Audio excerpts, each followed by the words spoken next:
เกาะเอลที่ข้านเพื่อนน้องน้อยพี่น้องเนาะถือว่าสำเร็จไปด้วยดีเนาะจบลงด้วยดีพี่น้องเลยหามเงินเรียบร้อยบ่ได้เท่าไรน่ะได้6 ล้านปลายนี่แล้ว6 ล้านปลาย6 ล้าน100,000คอยได้เจ้าแค่2 คนได้ปรึกษากันแล้วบ่น้องน้อยกับแม่กับพ่อปรึกกันแล้วบ่เอาดินเขาเฮือนสิพากันเฮ็ดแนวใดปรึกษาว่าสิจ้างบ่เดือนแล้วทำรายการทำนั้นจ้างแบบใดเลยจ้างให้เพิ่นรถไถแก่เขานี้บ่รถใหญ่ซื้อเพิ่นซื้อจ้างแม่นบ่ซื้อก็ว่าซื้อเลยเนาะว่าจ้างก็คือเฮาจ้างเพิ่นขุดกับเพิ่นแก่รถทงแก่รถไถ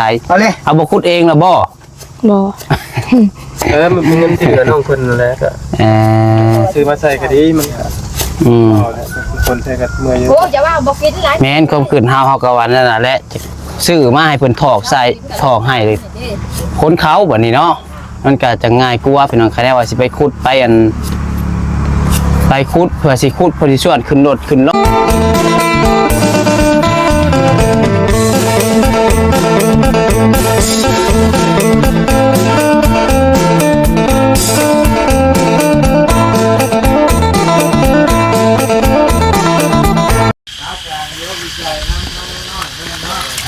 มาน้องมาเปิดภาพมาอีกตอนนี้ช่วงสีแดงๆได้พี่น้องเด้อเนาะยังอยู่ที่น้องน้อยอีกคือเก่าพี่น้องเลยเนาะโธ่3-4 โมงยังแดดหอนแหบอยู่พี่น้องเนาะผู้ใดได้จูดอันนี้เนาะโธ่พี่น้องเลยมานี่กว่านั่นอยู่ไรมาหลักจูดให้หน้าเนาะพอน้องน้อยว้าคือไผ่พี่น้องเนาะเอาทักทายสบายดีเลยพี่น้องเด้อสบายดีสวัสดีพ่อแม่พี่น้องFCเบิดสุขุสุคนพี่น้องเนาะมุสลิมสุบอนว่าอยู่ฝั่งลาวฝั่งไทยและก็อยู่ทางต่างประเทศก็พบพ่อกันกับไซกกไซบุญฝั่งประไซอีกแล้วพี่น้องช่วงแรงๆเนาะมาพี่น้องมาเบิ่งทางเงินซาดของน้องน้อยก่อนเป็นจังไดแล้วเรียบร้อยบ่ปิดจ็อบแล้วบ่คนแนวใดพี่น้องเนาะเท่าพี่น้องเอ้ยมาเอาไว้ย่างไว้เอาถ้วยตั้งตรงเด้อมาลมกับผู้ใดเด้เนาะก็ไม่ทุกสาวน้อยบ่แม่ทุกว่ามัวแม่เที่ยวตายว่าเอาแขนนึงงอตายบ่งัวเที่ยวเพิ่นมืองอเสียวตายเสียเอาแสนนึงหยอกเล่าเพิ่นจังได๋เนาะดีแล้วเจ้าของแรงงานช่วยตัวครับเอาเงินไปให้เราพอได้กินเดี๋ยวอยู่คนเดียวเงาอยู่ที่รถแห้งไว้ซื้อไว้หลายๆเด้อมื้อสิแวะกินเด้อแล้วซื้อไว้หลายๆแน่กินนั่นน้ำเด้อน้ำเย็นกำลังให้เขามาชงไว้รถก็FCมันมาแวะพอช่างเอาเครื่องมือแดงไว้ทีเด้อโดยแม่ว่าผัวจะแม่โดยเนาะใช่นี่เรียบร้อยบาทนี่คือนั่นเนาะคือว่าฮะเต็มคานนั่นเหรอมือกันได้แล้ว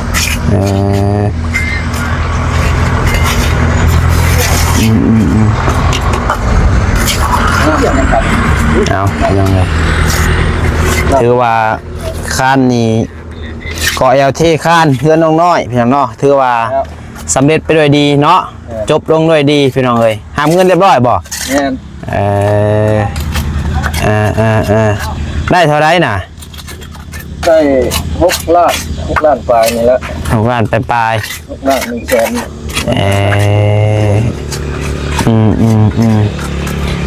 เอาดีใจน้ำเนาะนี่แหละพี่น้องเลยเฮ็ดเวียกเกือบทิศเนาะได้คนละเท่าไรบาทนี่2 ล้าน 3 ล้าน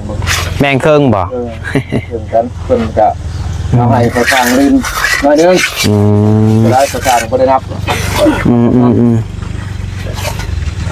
ไปกินน้ำซื้อน้ำซื้อในให้ทุกงานนี่ละพอได้พื้นที่ก็ เอาพี่น้องเลยใช้ไพ่ไปใช้กี่นี่บ่น้องน้อยไปใช้อะไร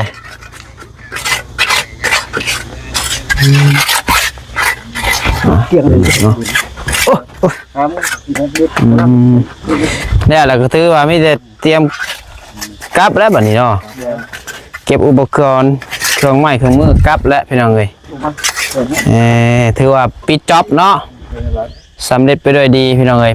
คานช่างได้ยังสิมาแก้ให้เปิดบริษัทเพื่อเพิ่นแก้เองคันมานั่นคุณแก้เองคันมานั่นสิญาติขึ้นมาคันมาเนี่ยแก้เพิ่นแล้วที่หามือคุณละบางคุณก็คุณก็ยังนักหน่วงอยู่แล้วมึงลังของลังค่าของน้ำเบิ่งก่อนเอาพี่น้องเลยมีแต่คนง่ายอย่างนี้ออกก็งานออกมันออกแล้วต้องเอาน้ำพดก้อนบ่แข็ง2-3 มื้อแล้วจะแกะได้2-3 มื้อบ่ตัวนี้มื้ออื่นยังแกะบ่ได้บ่แกะบ่ได้ถูกแข็งคันลอยคันคายร้อยคานร้อยแล้วสินั่นติมันสิโยดมันบ่แข็งโยดได้ตัวนี้มันมีบอกเพิ่นได้ซะจ้อยเพิ่นมาแกะได้ฮะบอกพอน้องๆน้อยๆนี่ได้จ้อยพอดำมื้ออื่นตื่นเช้ามาแห้งแหละว่าเห็นเพิ่นแกะเทตัวนี้โหราเพิ่นบ่ฮู้หั่นน่ะน้อยได้เฮ็ด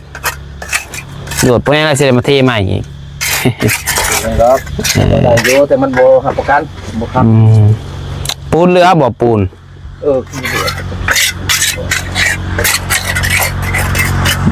เหลือกับพุ่นแล้วเดี๋ยวให้เพิ่นเมียนปกไว้ซะแล้วทางนี้เบิ่งพี่น้องเหลือจักสอบเนาะ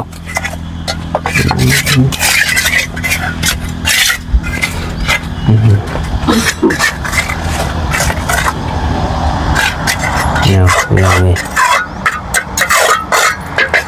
อุปกรณ์หลายบ่ของบ่สร้างสิใช้รถเบานิ้วบ่สิผากล้อครับตะกอกตะไกนั่นแหละแข้งส่วนเชี่ยนเลยเป็นตัวมันยากเลยแล้ว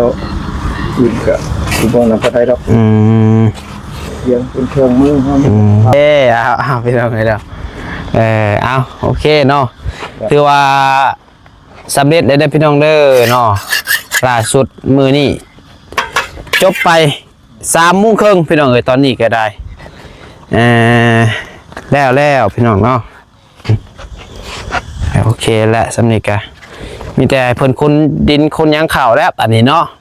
จากเพิ่นเสียจะได้พี่น้องท้าเบิ้งทางน้องน้อยก็ได้โอ้ทางแม่เฮียยังบันนี้บ่อตู้ไปใช้น้ำล้างถ้วยกระโดดทางน้ำล้างถ้วยน้ำน้อยน้องน้อยไปใช้เลยรักเลยอ้าวลูกไปใช้กับผู้บ่ได้ตาย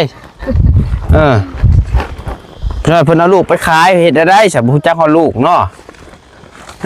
ลูกไปใช้กับบ่เบิ่งเห็นแล้วบักเกียงกันนี่ครับเฮ้ยเอาให้เบิดเด้อบักเกียงฮะบ่เห็นครับว้าไปใช้ซะเด้เบิดบ่มีอันของเจ้าถือมากินนี่บ่นี่ผมข่อยอันนี้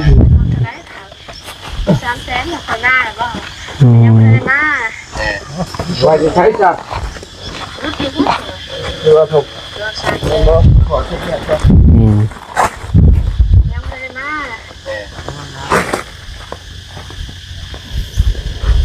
เอา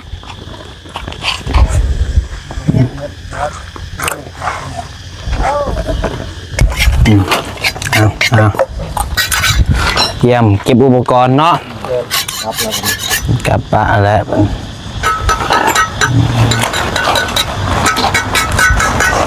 ส่วนกระปุกรอดและพี่น้องเนาะครับเรามีโอกาสมีงบมียังมาใหม่กะจังว่ากันเนาะว่าชานต่อตัวใดขณะว่าเพิ่นมีงบมา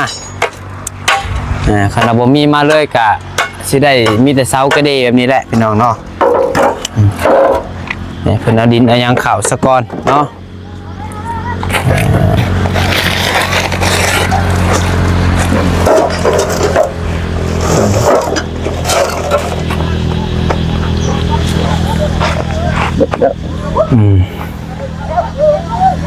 รียบร้อย คนรถคนเดียวก็คอยแก้เมื่อนี่โอ้ก็จะหมดทุนกันแล้วเจอใช่บ่ใช่เลย ไกลเติบเนาะซาวไปลักจากบ้าน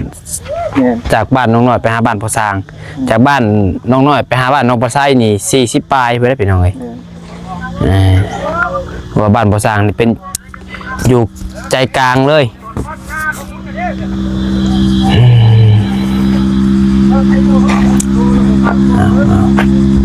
ถ้ากลางบ่ได้เก็บบ่ของน้องน้อยบ่ น้อยก็เอาเมื่อแต่เพื่อนตรงนี้ตรงนี้ก็พอดีข้างบนนอนนั่นแหละ แล้วน้องของเจ้าสุดโมเมนต์เนาะ มายังสะเขาเมื่อนั้นจะไปนำรถมันแก่ไหมเพื่อนตรงนี้เมื่อนั่นแหละจะไปนำอยู่ไม่ใช่ละนั่นแหละบ้านก่อยมันซื้อใหม่น้ำบริสุทธิ์โอ้เด็กวันนี้วันนี้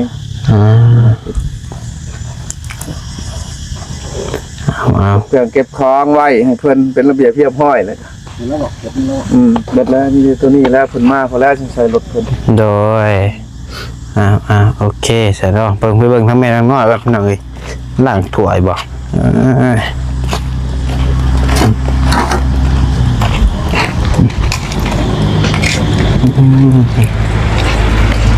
เรียบร้อยไปแล้วเนาะ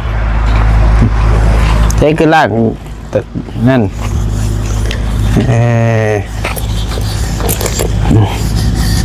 กูยับข้าวโฮมอีกกันบ่แดดบ่ยังแดดหัวอยู่มันถึงวิทย์เนี่ยแล้ววันนี้เนาะจะพากันชวนดินเขาวันนี้เด้อร่วมกันแล้วบอกกับลูกสาวว่าเสียเอาข่าวแนวใดสิพากันเห็นแนวใด ยักษ์มาเปิดเลย ให้ลูกสาวเป็นคนจัดการ เปิดยังไม่เบาได้ลูก ลูกยังไม่ร่วมกันซ้ำอ้าวสิพากันเอาข่าวมือได้ซะอ้าวยังเนาะเนาะ ยักษ์มาเปิดเลยก่อนเลยแล้วก็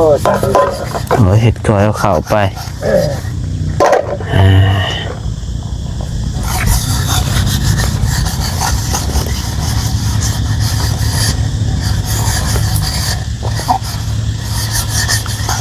เห็นคนถามมาแววๆยนหน่อยพี่น้องนอกคือว่าอยากเปลี่ยนใจชื่อเอาเลยบอกว่าเพื่อนเนี่ยใดเดี๋ยวเพิ่นมาจะหน่อยให้ถามเพิ่นพี่น้องเรื่องดินเรื่องดอนก็ได้เพิ่นเจ้าข่าวเนี่ยใด มันนอกน้อยละชื่อเอาว่ามันบ่มีคนเอาเข้ามันบ่ใกล้หมู่แบบว่าในนี้ ใกล้แบบใด มันไกลแบบว่าที่มันไกลแบบว่าเนื้อในใจเฮาก็ว่าอยากชื่อเอาโลดเนี่ยมันง่ายเนี่ยสบาย แต่ว่าวันนั้นได้ใจ ชื่อแล้วก็ค้นเขาชื่อไม้เป็นถอกหน้าบ้านนี่เลยค้นเขาบ้าน พากันมาเท่าใกล้ๆนี่มันสบายล่ะนี่วะ แม่น ปกติหั่นที่นี่ สิมูจักลูกเจ้าหาแล้วผมแบบผมอยากคนเอง มันสิบุคคลเองก็มันก็ว่าอยู่หนักนี่แหละ เพราะว่ามื้อนั้นเขาบอกอยู่ว่าโพดเอาเงินเฮามอบให้มื้อนั้นซื้อดินบ่น้องเขาว่าเฮาอยากกันคนเองว่ะ มันเป็นไม้หรอเดี๋ยวถามเบิ่งให้ถามเพิ่นว่าเปลี่ยนใจสิคนเองบ่พี่น้องเนาะคือว่าสิหมู่ละหมู่บุคคลผู้อันสิคนกับลงอยู่ต้องเห็นแหละว่ะที่แรกว่าสิจ้างคนโดยมันก็สมมุติว่าได้จ้างคนจะซื้อดินมาถอดแล้วก็คอยค้นเข่านี่แม่นก็เห็นง่ายกว่าเขาได้ว่าเพื่อเฮาสิไปขุดเอาคือเขาน้องอูน้องอีหาบ่ได้ง่ายได้โอ้แม่แล้วก็ตายแม่ผู้ปานใดว่าฮอดอันนั้นได้เขาน้องอูน้องอีพุ่นว่าเขาเด็กน้อยก็อยู่แต่ว่าเขาหลายคนแม่เด็กน้อยเขาหลายแทนก็จักเดือนนั่นแหละสิแล้วเขาได้ว่านั่นเพิ่นจ้างน้ำหั่นพี่น้องเอ้ยเพิ่นนั่นคนเขาเองแน่ครึ่งนึงจ้างน้ำครึ่งนึงยังล้านนึงพุ่นอาจารย์อันนี้ก็ห่วยแต่ว่าตัวนี้มันสิบ่สูงปานใดพี่น้องบ่สูงสำหรับน้องอูน้องอีบ่ได้ก่อขึ้นสูงปานใดมีแต่ว่าขนาดก็ซื้อเอาแล้วรถ 2-3 แสนบ่เนาะคนเราก็4 แสน 5 แสนก็จำเป็นแหละเฮาหมักมันเลยดิอ้าวมาพี่น้องเนาะมาเสร็จปึ๊บเรียบร้อยโอ้ยชิงอ่อเด้โอ้ถ่ายบ้านนี่ กากี่ตก เอ็ดฮึบฮึบฮึบ กาน่ะ ฮึบฮึบโอ้ยโอ้ยเนาะ ไอ้แมว เออฮึบฮึบฮึบโอ้ยบ่าวนิ้วพี่น้องเนาะทีนี้อันถ่ายดีเพราะว่าโทรศัพท์มันร้อนพี่น้องอุณหภูมิได้13นาทีตัดไปพี่น้องเอ้ยโอ้ยว่าโทรศัพท์ก็ได้จะเป็นบ่ได้ยอดพี่น้องเนาะ แค่ตัดคลิป เอ้ยมา เรือพูดแล้ว เอา อุตมพรพูดแล้ว สบายดีเด้อ เป็นคลิปที่แค่ตัดคลิป สบายดี กัดมันยัง อืม ผิวไม่เป็นทรง ซอย ไปเรียบร้อยของแท้บาทนี่ โอ้ยยาก เนาะถ้าจะให้ประตูนได้นะว่าแวนบ่ได้ขึ้นเนาะ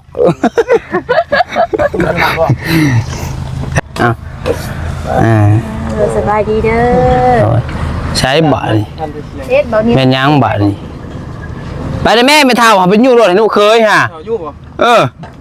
ที่ลูกเคยให้ได้ อ้าวไปสิลูกเคยยังขี้ส้มเซยเลย เป็นนกลูกเอ้ย ย่องไงเนาะ เออโอ้ยเฮ็ดตุ่มโอ้ ควันในแถวน้ำเขาว่าช่วงล่างนะที่เป็นยังไงเนาะ เคยคุยได้หลุดกี่วะ อืม โอ้ยเราบอกคุยไปเลยโอ้ยจะบอก โอ้ยพี่น้องเนาะ ครับ อืมฮะรับชิด อืมยังบ่เบิดอยู่โอ้ยยังมาพี่อีกอยู่ขี้คนไงกุ้ง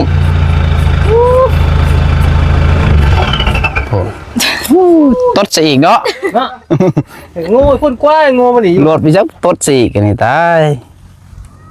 ลงจะเขือบอ่ะ สวัสดีเด้อ คนไข้กันไปคอน้ำน้องงูคนนี้ ขอน้องโม่ผู้น้องโม่ผู้ เสียน้ำไปคนนึง อืม เสียน้ำคนนึงได้มันแต่กุ้ง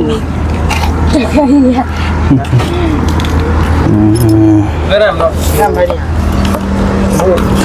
โอ้ย ตารถ เอาไว้กระตาเนี่ยนั่งถึงอยู่เนาะ ทางเก่าเจ้าเขาทางไหนมันคือง่ายอยู่ เนี่ยยังหน่อยเลยนี่เนี่ยคือ พอใจว่า พอใจกันยังไงนี่ มีแนวไหน ได้ว่าให้ได้มาก็ให้ได้กัน เจ้าว่ายังไหวดิแค้นเลย แค่นข่อยว่า แค้นเจ้าละบาท หมายถึงเรื่องยัง เรื่องที่ยึดใจเจ้านี่เลย เครียดก็เครียดแล้วแนวเขาบอกแนวดี เขี่ยเอาไทยได้ เขียดเนาะ เขี่ยในเบิดแล้วตอนนี้เขี่ยให้ข่อยอยู่ เครียดสร้างกันกะเมื่อแล้วเนาะ เขียดเนาะ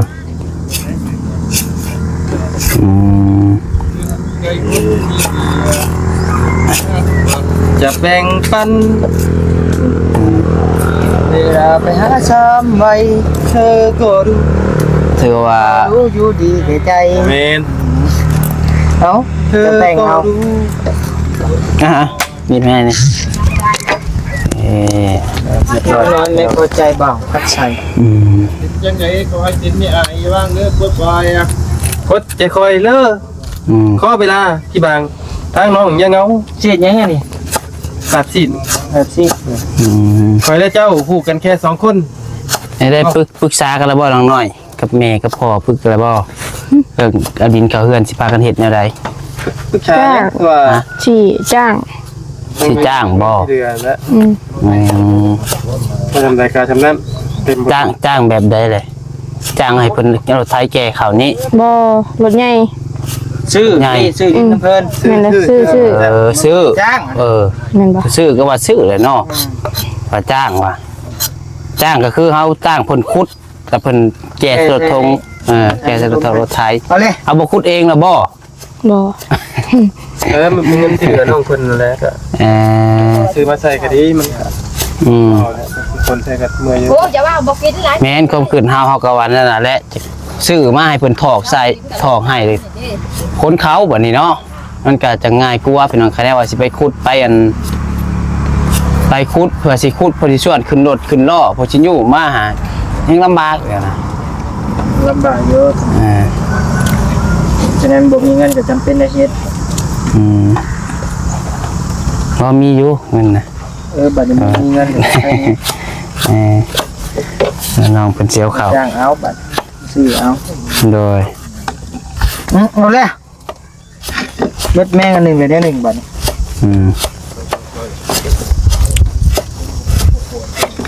กูดับซีดเฮายังอยู่เนาะบ่มีเนาะ ไปมากูดบ่มีนะกูได้สิไปเอามา กะยาถามชื่อโอ้ย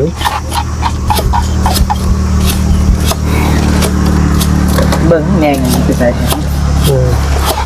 ทางเราได้เนาะแสดงว่าเคยไปทำงานอาหารมาป่ะทำงานอาหารมาป่ะ บ่ ใช่เคยไปเห็นโรงเรียน งานบ้าน เงินบ้าน นั่นเลี้ยงลูกเลี้ยงลูกตัวเองเฮ้ยนี่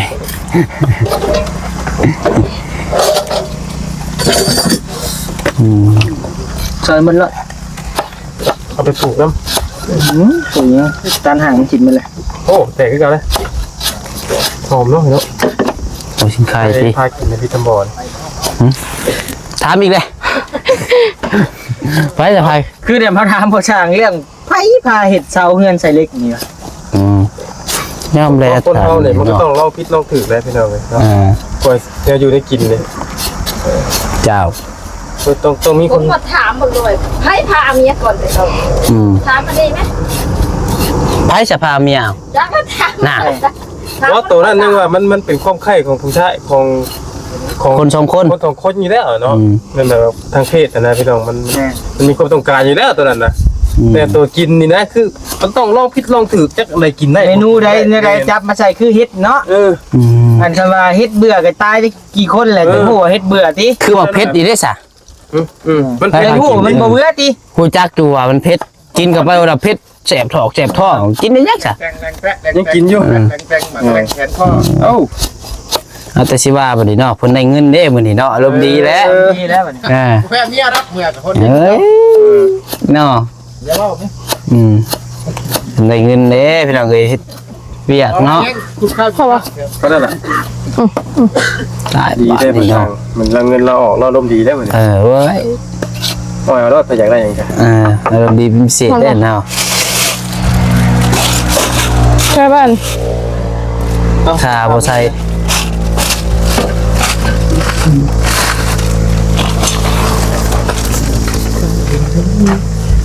มาดีมาได้ จะมาได้ใส่บ่เลยจะมาใส่ โย่ชนผมชนเงาแล้วเนาะมันฮอดบางคนมันจะเป็นตา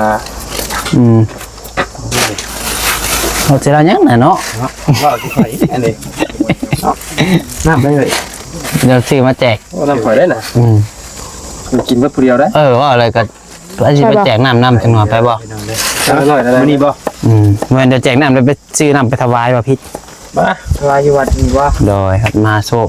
หน่อยแล้ว โช บ่ คมันจะใช้อ่ะ มาวัดนั้นปู่กรรมฐานพรนี่นะ ไปหอยผ้าแล้วยินโชว์ไป บ่รับผ่าบ่ได้แล้วเนาะบ่ค้าง สิลาเฮ้รอดจำมาเจ้าวัน ผ่าบ่ค้าง ศรัทธาเพิ่นได้นี่ บ่ผ่าบ่ค้างเมื่อวานนี้ ก่อนซื้อจะห้องไหนดิบัดนี้เสีย เดี๋ มั้ ยวย นะฟังให้กูช่าง ก็อย่าไปว่านั่นได้ บ่คอยมักจะตายเสียงหลุด ต้นข้างหน้าเมื่อกี้นี่ก็บ่ได้ ลงไปยังไง พูดน้ำผู้นั้นคนครับ ผู้ใด ลงข่อยกับพาไปทาง ค มัน นชนเงาบ่ อันที่ดี แต่ยังน้อยๆนี่ ไปได้ไปหลุดแล้วเนาะ เฮ้ยจะบอกกัน บ่อ้ายเพิ่นแต่แรกอ้ายเพิ่นพาอ้อมพุ่นแล้วค่อยบ่จืดทางเบื้องคันน้ำบ่สูงเด้ เจ้า ค่อยจะมาทางเบื้องคันน้าสูงบัด มันไปโคมหักโคมตัวไปบัดนี้โย คมผ่าคมจัว แทงอ้อยเปิด อ้ายใครแต่บริสุทธิ์เนาะแต่สั่นแหละพอดีแล้วก่อนสิ โอ้ค่อยครับน่ะบ่ได้สูงจะเทื่อค่อยครับ ใช่นั่นแหละ ขันตัวลงหนีกินนี่ทุ่มหนีเรียบร้อย เครื่องเห็นโย โอ้สมัยที่พุ่น โอ้ไปเห็นโยไปใต้ฮะ ดึงเอาเลย เอามีด บริสุทธิ์ด้วยนะเนาะดึงนำบ่ ซุปบ่ได้ดึง นี่นะว่ามี โอ้ขึ้นภูหลุดสิว่าบ่ชั้นอยู่ดึงนี่ ก็ดำเลย ไม่นี่ใส่เลยเคยเห็นตาดขึ้นไป มันแก้แบบบ่ได้เนาะปืนเนาะ บ่ได้ดอกมือ ตกดิ บ่ได้มือ แต่ว่า2-3มื้อ บ่ให้มันแข็งๆก่อนมันเป็นขาดลอยเลย คือว่าแล้วมันบ่ได้มีในคำละ แล้วยามมันโยดเด้แล้วว่ะ โอ้โยดแท้ เราประมาณ2-3มื้อแล้วว่ะบอกให้เด้อพอ าแน่ฮะ จรอยอันผัวจะมาลักแกะได้เราบ่อื่นเศร้าโอ้ยแห้ง เอา แล้วแหละ เดี๋ยว ว่ะ นี้แม่อันนี้ว่าเฮาบ่จำเป็นได้เฮ็ดไว้เลยเฮาปลาเป็นถึงๆสำไรแห่งดี แม่นบ่ โอ้มันฮะงุมน้ำเมียน่ะแข็งได้ปูนน่ะ อืม มันบ่อ่อนนะลูก เห็นบ่เพิ่นเฮ็ดตึกหลายๆชั้น แล้วมีแต่เขาว่าอัน ม่วนเมียน นั่นน่ะมีแต่คันสิคนดินสิดินมาคนข้าวกะพอกข้าวกะเฮาก็คือสิยังบ่ง่ายดอกละว่าบ่ซื้อเอาเพิ่นสิมาแล้วบ่แท้นี่ ยัง แล้วเดี๋ยวเพิ่นก็ การนี้ มีหรอกกันเพิ่นมาจุกหรอกเดี๋ยวมีเพราะว่าช่วงนี้มันเป็นช่วงจุกบินเนี่ย มีก็โทรหาเพิ่นเบอร์เพิ่นก็มีอยู่เด้โทรถามเพิ่นแต่ว่าน้องเพิ่นตัดสินใจแล้วเพิ่นเพิ่นสิซื้อเอาบัดนี้เนาะไปซะมีแต่ว่าคลิปนี้ลำลาก่อนพี่น้องเอ้ยมา ไปเลยตัดเลย ฮะ ตัดอีกเลย โอ้ได้ ของปลอมบ่ เจ็บแต่เลยมือพี่ออกใบรถ เฮ้ยวิตา เอาโอเคได้พี่น้องเด้อสำหรับคลิปนี้ก็ถือว่าเรื่องเงินเรื่องซานของน้องน้อยพี่น้องเนาะถือว่ากอยเอาเทคานถือว่าสำเร็จแล้วพี่น้องเนาะแต่กาทางน้องน้อยคนเราตัดสินใจสิซื้อดินเข่ามาถมเอาพี่น้องเนาะกาที่แรกของเราสิขุดแท่นี้แหละพี่น้องอะไรปานนี้ย่าบ่รอดของเราซื้อถมเอาก็ดีแล้วพี่น้องเนาะน้องมาใส่ก็ว่าคิดแต่แรกพอได้พี่น้องซื้อมาถมมาเนี่ยมันง่ายพี่น้องเอาอีกอย่างกับบ่เมื่อยอีกต้นน้องเพิ่นแหละเป็นวิญญาณมันยิ่งอีกพี่น้องเลยซื้อมาให้เพิ่นถอกใส่นี่ก็ถอกเขาโลดนี่ถอกเขาแล้วสระไปสบายพี่น้องเนาะดันเข่าแล้วก็สุสระเข่ามันสิง่ายกว่าพี่น้องเนาะไปเด้อจังหวะกันนะเพิ่นเด้อสำหรับคลิปนี้ทำได้แล้วผิดพลาดประการใดก็ขอโทษขออภัยนำลาอยู่ดีมีแฮงเบ่สุขสุขคนจงมาร่ำรวยพี่น้องเนาะมันมีไปลาแล้วพี่น้องเอ้ยเดี๋ยวจังหวะกันเนาะทางมีผู้หลักผู้ใหญ่อยากสดสักซอยเข้ามาก็ยินดีพี่น้องเนาะตอนนี้ก็ต่อไปเฮาสิเอาตัวใดพี่น้องหลังคาก่อนบ่พี่น้องเนาะตัวเที่ยวมันพอได้ส่วนแดดส่วนพลพี่น้องเนาะไปพี่น้องเดี๋ยวจังหวะกันเพิ่นเด้อสำหรับคลิปนี้ไปแล้วสบายดี